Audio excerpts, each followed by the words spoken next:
Bom dia. Eu ia usar o microfone de lapela porque eu tenho dificuldade de falar sem usar as mãos, então tem hora que o microfone vai variando. Mas, inicialmente, eu queria agradecer demais a minha presença aqui, o convite que eu recebi. Eu estou muito feliz por esse evento. Já estamos na terceira, no nosso terceiro encontro. Isso demonstra todo o trabalho realizado. A gente está criando uma rede, mais do que uma rede de conhecimento, mas uma rede de amizade, de compartilhar o conhecimento.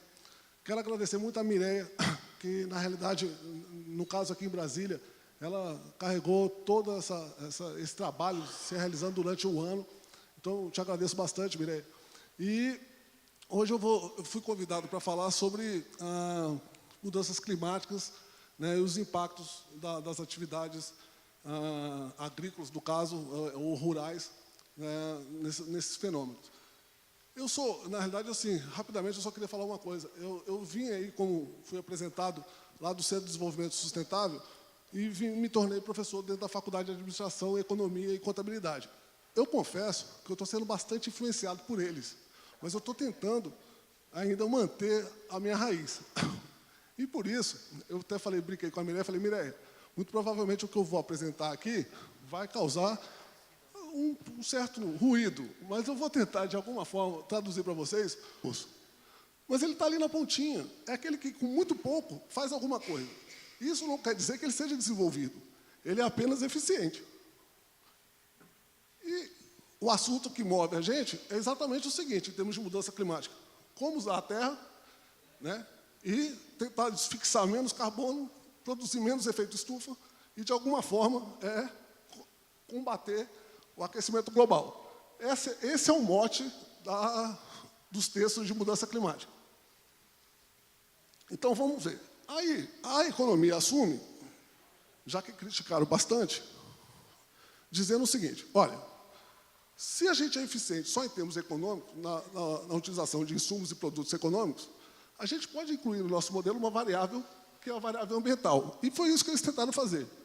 Eles trouxeram para cá, e tem aqui mais ou menos um modelo que mostra, de um lado, a ecoeficiência e, do outro lado, também a possibilidade de você incluir a variável social. E aí que vem um outro conceito que se chama socioecoeficiência. Eu vou ficar só nessa parte daqui, sustentabilidade ambiental e sustentabilidade econômica, para, de alguma forma, tentar ver como essas variáveis se comportam dentro do modelo. Muito bem. O nosso procedimento metodológico é a comparação da eficiência entre os agricultores na escala nacional e regional. A população foi de 3.825 municípios. O grupo de análise, só agricultores familiares. A metodologia, análise envoltória de dados orientada à produção, porque a gente não pensou que a gente poderia cogitar diminuir os insumos dos produtores. E a minha fonte de informação, o último censo agropecuário, que, apesar de ser 2006, é o que nós temos disponível. O nosso modelo, como input, capital, custeio, mão de obra e área de estabelecimento. Output, vendas da produção, porcentagem de matas e florestas preservadas e, como efeito não desejado, áreas degradadas. Aqui, eu queria fazer um adendo, que a gente pensou muito em qual variável a gente ia colocar de vendas, ou a produção ou vendas. Chegamos à conclusão que trabalharíamos com vendas, pensando que o que for para subsídio, para subsistência, isso já está no limite de todos. Para cima disso, foi produção que foi vendida e comercializada. Então, estão todos no patamar do nível de subsistência, para cima é o que foi rentável. Vamos lá. Rapidamente, aí eu defini as variáveis, mas eu quero só dizer para aqueles que não são do Brasil, de repente não conhecem, que a agricultura familiar no Brasil tem uma definição legal.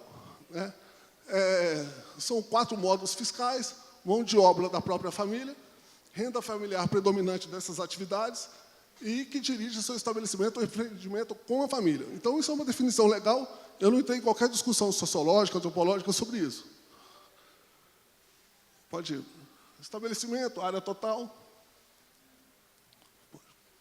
despesas, receitas. Muito bem. áreas degradadas, valor da produção e venda, matas e florestas. Vamos lá.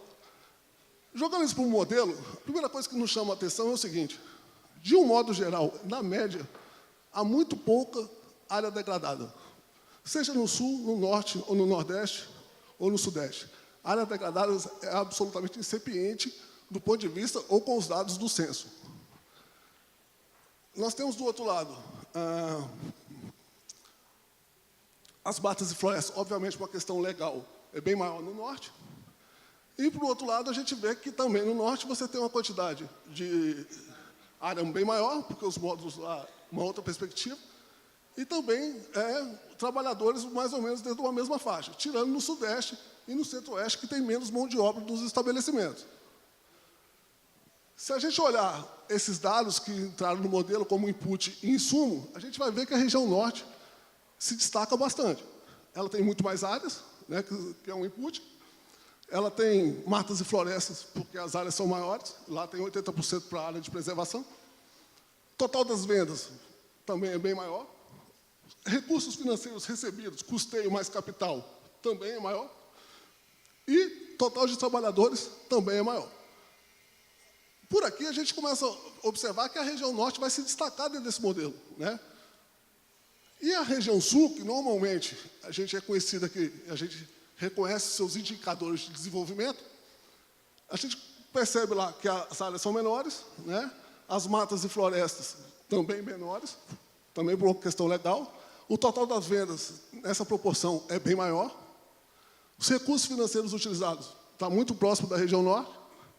E o total de trabalhadores é bem menor, dentro dos estabelecimentos. Rodando o modelo...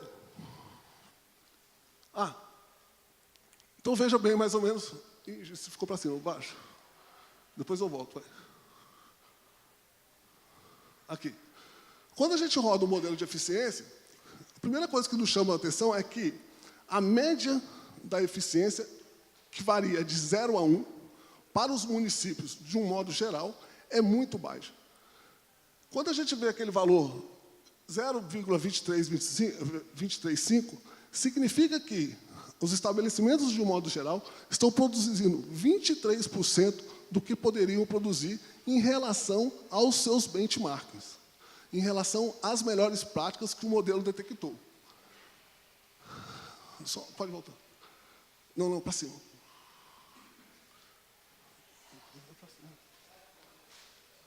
Pode ir. Aí. Volta. Não, para baixo. Essa aqui, vai. Não. O gráfico. É isso. A gente olha, e a gente traçou duas fronteiras. Uma fronteira nacional e a fronteira por região. Se a gente olhar no norte, com relação à mega fronteira, os municípios, de um modo geral, os agricultores desses municípios, de um modo geral, estão produzindo 43% do que poderiam produzir em relação aos seus benchmarks. O Nordeste está 17% do que poderia ser produzido. O Sudeste, 14%. O Sul, 14%. E o Centro-Oeste, 15%. Eu só quero dizer que há um fosso, e isso que eu quero mostrar para vocês, de diferença entre os produtores da agricultura familiar que conseguem uma maior produtividade daqueles que estão na base dessa produção. A diferença é muito distante. Se a gente olhar aqui por região, obviamente que a média vai aumentar, porque ele está se comparando dentro da região. 46% do que poderia ser produzido, 33%, 34%, a região sul, 47%, e o centro-oeste, 37%, comparando dentro da região. Quando a gente cruza as fronteiras, compara a fronteira da região com a mega fronteira, a gente vê isso aqui, ó. Na região norte, o gap tecnológico, que é a diferença da fronteira da região com a fronteira nacional, é de 0,17. Significa que os benchmarks que estão aqui, na fronteira da região, está 17% do que poderia produzir aqueles que produzem na mega fronteira. Na região Nordeste, 26% nesse gap tecnológico. Isso significa o seguinte: no início do vértice até a fronteira da região, é o que a gente chama de gap de gestão. são problemas de gestão, porque eles estão no mesmo contexto. Quando a gente percebe, da fronteira da região para a fronteira, da mega-fronteira, a fronteira nacional, é o que a gente chama da diferença de contexto e da diferença tecnológica entre eles. E aí também cria-se um fosso muito grande, né? Os que estão para cá poderiam produzir 26% a mais do que estão produzindo. Na região sudeste, 37%. Na região sul, 53%. E na região centro-oeste, 38% de produtividade, comparando dentro da região com o nacional. Aí, aqui, essa lista são a lista dos benchmarks. São os municípios que aparecem como benchmark para os outros municípios. Perceba o seguinte, os municípios que mais foram referência é Catiguá, Santa Rosa do Purus e São Gonçalo do Rio Abaixo. São os que mais se destacaram. Só que quando você vai olhar os dados desses municípios, eles são muito baixos. É o que eu vou definir lá na frente com os agricultores que, com muito pouco, fazem pouco. Isso é preocupante quando você olha aqui dentro outros municípios que têm outras características e uma produtividade muito alta, como é o caso de Nova Brécia. Nova Brécia se destacou como benchmark, mas com a utilização de muitos recursos, né? No processamento de um insumo numa quantidade bem maior, em produtos numa quantidade bem maior. E aí, eu fui investigar mais ou menos o que seria Nova Brécia. Eu não conheço, eu só tenho uma colega, não sei se ela está aqui, que nasceu em Nova Brécia e hoje é professora. Eu sei que lá tem um Festival da Mentira, mas deve ter alguma outra coisa lá também. E a gente foi olhar Nova Brécia. A gente começa a ver que, comparando Nova Brécia com a média do Sul, ela se destaca em tudo. O total de vendas é bem maior, recursos financeiros utilizados, custeio e capital é bem maior, a área do estabelecimento está na média, total de trabalhadores está na média, que são os insumos, e áreas degradadas está na média da região. Aí eu fui buscar na internet, não é um estudo aprofundado, mas fui buscar na internet o que tem de diferente na agricultura familiar de Nova Brécia. Aí eu peguei uma entrevista com vários prefeitos de cidades no entorno de Nova Brécia, dizendo sobre Nova Brécia, comentando sobre Nova Brécia. O que se destacou foi isso aqui, ó. Nova Brécia é um município modelo para nós todos, pela qualidade de vida e pela ressaltar a profissionalização do setor da avicultura. Já me deu um indicativo. Depois fala da produção avícola, depois diz que é a capital nacional do frango, depois diz que é um grande potencial econômico voltado para a agricultura familiar, destaca na avicultura e abriga um povo organizado e trabalhador, setor agrícola, avicultura. Fui investigar mais um pouco, integração. Eu não estou aqui defendendo a integração, eu só estou dizendo que existe um modelo absolutamente inovador e tecnológico que está servindo de referência para outros. Eu não quero contextualizar isso e dizer que todos têm que viver na integração, não estou aqui defendendo a integração. Eu estou dizendo que a integração é um negócio que viabilizou a inovação e que fez esse município se tornar uma referência de melhores práticas. E isso é um exemplo diferente daqueles outros benchmarks que a gente estava vendo, que, na realidade, a gente estava vendo a referência deles é exatamente da escassez, é o grupo da escassez. Então, eles estão trabalhando com quase nada. A produção deles é absolutamente incipiente, e há um fosso entre eles, que é o que mais me preocupa. Eu comparo alguém que não produz nada e tem gente que não produz muito menos do que ele, que utiliza os recursos de uma forma muito menor do que ele, muito menos ecoeficiente do que ele, porque no modelo foram inseridas variáveis econômicas e ambientais. Então, eu estou falando aqui de alguma coisa que está uma distância muito grande. E um modelo desse não serve para aprofundar, mas serve para desvelar o geral. E isso, para nós, que trabalham com essas modelagens, que é importante. O geral é esse. Vamos aprofundar e tentar entender o que está acontecendo lá. Vamos pegar os outliers e vamos entender o que está acontecendo com eles.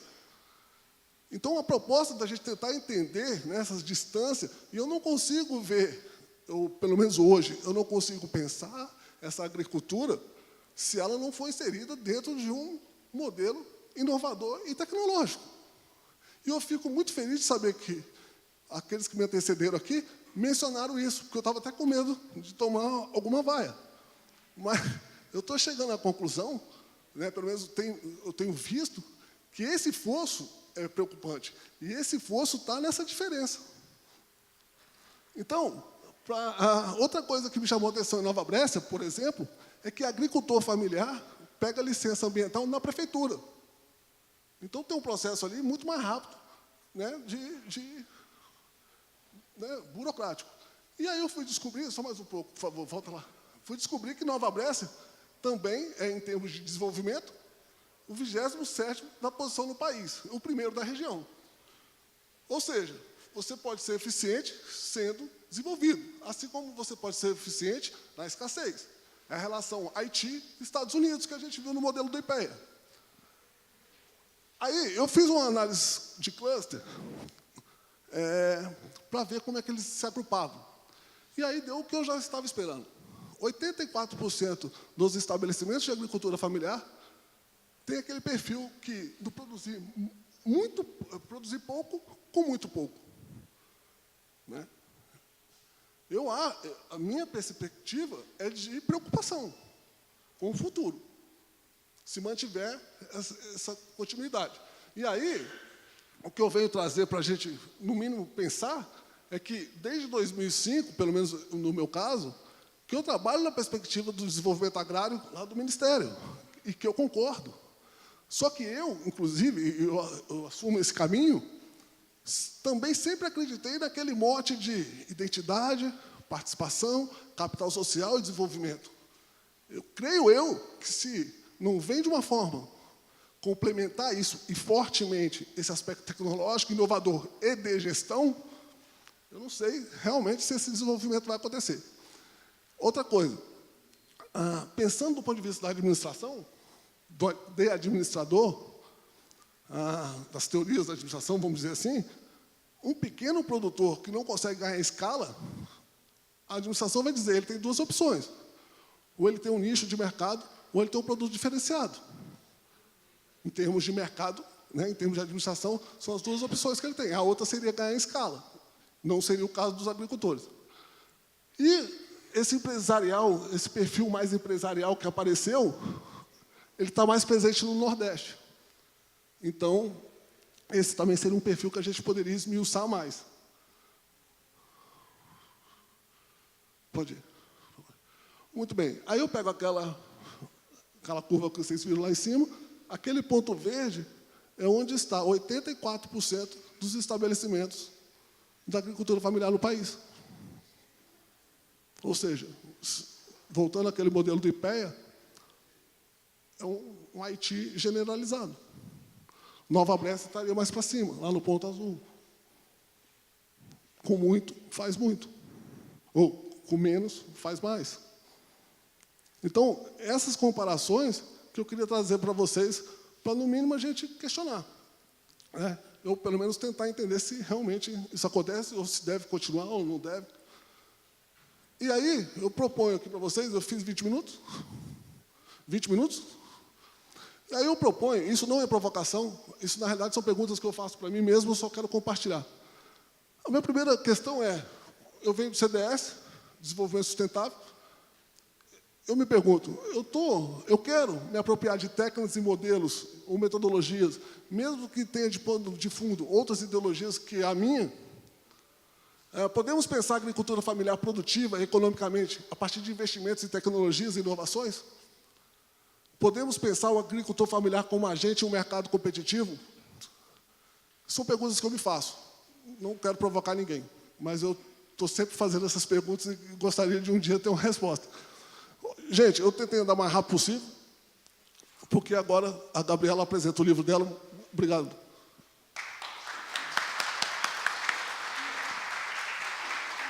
Por favor de ser concretos, son preguntas, no intervenciones. Por favor. Alô. Adelante, adelante. Bom dia a todos e todas. Queria parabenizar as duas apresentações, achei extraordinária. E a minha pergunta é bastante objetiva para os dois professores. Qual o papel, a contribuição ou a ausência, no caso, do serviço de extensão rural em relação às situações encontradas? Se foi possível medir a contribuição da assistência técnica e extensão rural para chegar ao resultado identificado. Obrigado.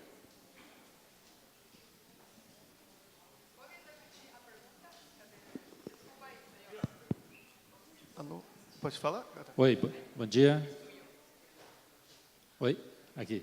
Bom, meu nome é Paulo Guilherme, eu fui presidente da Anaterra até pouco tempo atrás, que é uma agência de extensão rural. Por isso que a minha pergunta está focada nesse tema, que inclusive é um trabalho que eu vou apresentar à tarde, relacionado com a questão do pagamento por resultados em extensão rural. Aí me parece, né, um pano de fundo do que vocês apresentaram, que a extensão rural é um fator muito importante para a obtenção desses resultados, para apoiar a agricultura familiar, para uma transição para uma agricultura sustentável e que possa ser mais resiliente às mudanças climáticas. Então, a minha pergunta, bem de forma objetiva, é se vocês detectaram, né, a contribuição ou a ausência da contribuição, a fragilidade da contribuição da assistência técnica e extensão rural nesse processo de adaptação às mudanças climáticas e a maior eficiência no uso dos recursos naturais. Aqui, por favor. Alô. Pode falar, tá. Bom dia, meu nome é Ernesto Galindo, eu sou do IPEA, sou servidor do IPEA. Na verdade, estou fazendo doutorado agora na Geografia no Rio de Janeiro. Minha pergunta aqui. Minha pergunta é a seguinte: se esses parâmetros que foram utilizados na primeira apresentação, se eles diferem da agricultura não familiar, né? Porque alguns estudos mostram que, em muitos aspectos, apesar de parecer contraditório, a agricultura familiar tem uma eficiência em vários, no geral, na média, claro, melhor até do que os grandes produtores, até do que os médios produtores. Então, eu queria saber se esses valores também se refletem para a agricultura não familiar, o que levaria a indicar que o problema, na verdade, não é da agricultura familiar. Tá? Obrigado. Siga, por favor. Bom, primeiro, parabenizar pela apresentação e o livro, né? A minha pergunta é até para a autora do livro, aqui, a autora do livro, que fizeram um trabalho sobre percepção.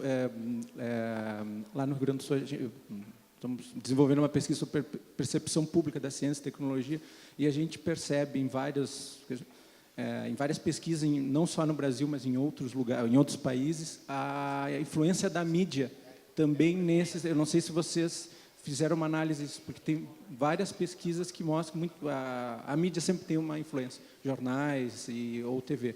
E para o professor Maduro, aquela parte da população que é a maioria, né, tem muito pouco e produz pouco, né? Quer dizer, os pobres, e até tu falava do Haiti. Também eu acho que, em termos tecnológicos, de inovação, também tem que ter um olhar atento a isso também, né? Tem diversas pesquisas que mostram que há muitas atividades, ou experiências de empreendedorismo emergente, e aí se vê em favelas, no meio rural também, que até os pobres, né, entre aspas, eles têm um conhecimento importante também, que às vezes só falta um apoio governamental, mas e pode gerar inovações também. Só colocar isso. Gracias. Allá atrás, por favor. Bom dia, Marc Pirot, do CIRAD da UFPA, Belém. Para Alexandre, porque a gente trabalha bastante esse tema da ecoeficiência na Amazônia, e nós temos bastante problemas acho fácil medir a ecoeficiência com relação a um tipo de recurso, que seja o carbono, por exemplo, o nitrogênio, uma coisa assim. Mas muitas vezes o problema é de como a gente vai agregar tudo isso para fazer o cálculo de uma ecoeficiência global. Então, gostaria de saber como você pensou isso. A segunda coisa é que isso é interessante, porque quando a gente trata, por exemplo, da degradação que você colocou, a gente percebeu que está muito complicado esse conceito, porque a partir de quando a gente considera uma floresta, por exemplo, como uma floresta degradada? quais são os elementos. E a gente está percebendo que a gente ainda está no início da reflexão, inclusive como gestado, o IBAMA, tudo isso, sobre essas questões. Então, tem um monte de coisas atrás disso, que justamente a partir mesmo do teu estudo a gente poderia questionar. Gracias. Una última pregunta acá, por favor. Sí. Buenos días. Muchas gracias por sus presentaciones. Julio Verdeguer, de RIMISM. Por supuesto que son muy importantes este tipo de adaptaciones locales al cambio climático. Pero me pregunto si estas adaptaciones locales pueden realmente permitir que las personas continúen haciendo su agricultura o incluso viviendo en estos lugares si no se logra al mismo tiempo una mitigación del problema del cambio climático. Es decir, probablemente por sí mismas no son suficientes para cambiar tanto la realidad si no logramos mitigar. Y hago la pregunta en el contexto de que con los resultados de anoche en la elección de Estados Unidos, obviamente el Acuerdo de París se terminó, no va a haber acuerdo en cambio climático, y entonces, ¿cuál es el espacio posible de efectividad de este tipo de adaptaciones que ustedes están estudiando? Gracias por sus preguntas. Desafortunadamente no tenemos tiempo para recibir más. Otras preguntas las pueden conversar en el café. Ok. Passo para você. Alô, oi. Eu vou começar por uma que foi um desafio e, na realidade, me proibiram de apresentar, a Mireia. Mentira. Nós simulamos a comparação entre o grupo de agricultores familiares e não familiar, né, que é a divisão que tem lá no censo. Na realidade, o que nós encontramos foi o contrário. A agricultura não familiar, né, que aí inclui todos os outros, eles são mais eficientes, ecoeficientes, né, eles são, nessa comparação. Eu acredito, aí, pegando o gancho da extensão, eu acredito o seguinte, o papel da Emater, dos extensionistas, eu acho que é o papel fundamental de inserir as inovações, né? O acesso à inovação, o acesso ao novo, né? Eu acho que é um caminho fundamental. E as universidades, até lembrando o que o Rafael Echeverri falou aqui na abertura, é da gente não fazer só o papel, né, de um pensador, né, ou daqueles que vão analisar, mas também de efetivamente participar desse processo, né? Aí não só as universidades, mas todos os agentes públicos, de alguma forma, poderiam contribuir nessa mudança e são essenciais nessa mudança. Então, eu acredito que o papel da extensão é fundamental nesse processo, assim como das assistências técnicas e aí por diante, né, as matérias e tal. Sobre o Marc, na realidade é o seguinte, a gente está fazendo alguns testes e a gente está aprendendo com isso, né? Por exemplo, depois que a gente rodou os modelos, a gente percebeu que a gente poderia, de repente, penalizar menos o sul, por exemplo, porque as matas, há uma diferença, por exemplo, de sequestro de carbono entre as matas da Amazônia e as gramíneas do sul. Então, a gente tem que começar a pensar como inserir isso, né? E aí, eu acho que a saída para montar esses modelos, para tornar esses modelos mais eficientes, é a participação interdisciplinar, né? É o conhecimento lá do químico, é o conhecimento do agrônomo. Então, essa equipe que a gente está montando aqui para trabalhar isso, a gente só vai conseguir criar modelos mais robustos com a participação desse pessoal, né? Porque cada um de nós tem suas limitações disciplinares, né? E para medir. Então, tudo isso que você falou, eu acho que isso é absolutamente relevante, deve ser colocado no modelo, e para ele entrar num modelo que consiga desvelar mais sobre essa questão da ecoeficiência, a gente precisa de ajuda, né? A gente precisa de uma base de pesquisadores científicos, de cientistas maior do que a gente tem hoje, né? Então, eu acho que essa rede talvez seja uma possibilidade da gente contribuir e tornar essa pesquisa mais ampla, mais robusta, mais abrangente. Ecoeficiência global, eu estou anotando tudo aqui. Outra coisa é o seguinte, a gente tem um problema muito sério. Quando eu estava conversando com a Gabriela sobre a apresentação, eu fiquei limitado ao censo, né, em termos de dados. É o que nós temos, né? Tem muita gente que questiona, vai questionar. Eu sempre falo para a Mireia, eu não questiono o dado, porque se for questionar dado, eu não faço nada e vou rasgar tudo quanto é artigo que tem aí. Então, eu acredito no IBGE, piamente. Então, ele me dá os dados, eu trabalho com os dados. Mas, na realidade, hoje, alguém falou aqui em Big Data, né, em alguma apresentação, alguém mencionou, eu acho que isso é fundamental para nós. Eu acho que o Big Data é a possibilidade das ciências sociais ter um laboratório, né? Então, se a gente conseguir trazer informações químicas, bioquímicas, sociais, humanas, tudo para dentro de uma base, os nossos modelos serão muito mais robustos e eu não tenho dúvida disso. Eu acredito que a gente vai subir um estágio muito importante dentro das ciências sociais e humanas a partir dessa base grande, dessa gestão de conhecimento. Eu não tenho dúvida disso. Inclusive, aí é inovação para nós mesmos, né? Enquanto a biologia, a química, tudo tem seus laboratórios, eu acho que o nosso laboratório vai ter como base o Big Data, eu não tenho dúvida, e todo mundo compartilhando essas informações e tratando essas informações. E volto a dizer, para desvelar o geral, aprofundemos depois, né, no que é específico. Eu acho que esse é o ponto mais importante. A pergunta do Orgulho, eu não sei nem o que falar. Eu acho que eu vou passar para a Gabriela. Eu tenho muita... Eu sou um pouco cético, às vezes. Eu tenho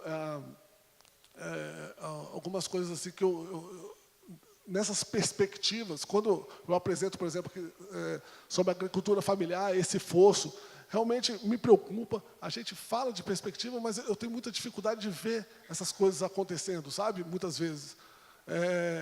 E aí, quando você toca no ponto, né, da perspectiva para lá, sinceramente, eu não sei o que pensar. Assim, eu não sei como refletir um futuro mais distante do que a gente está vendo aí.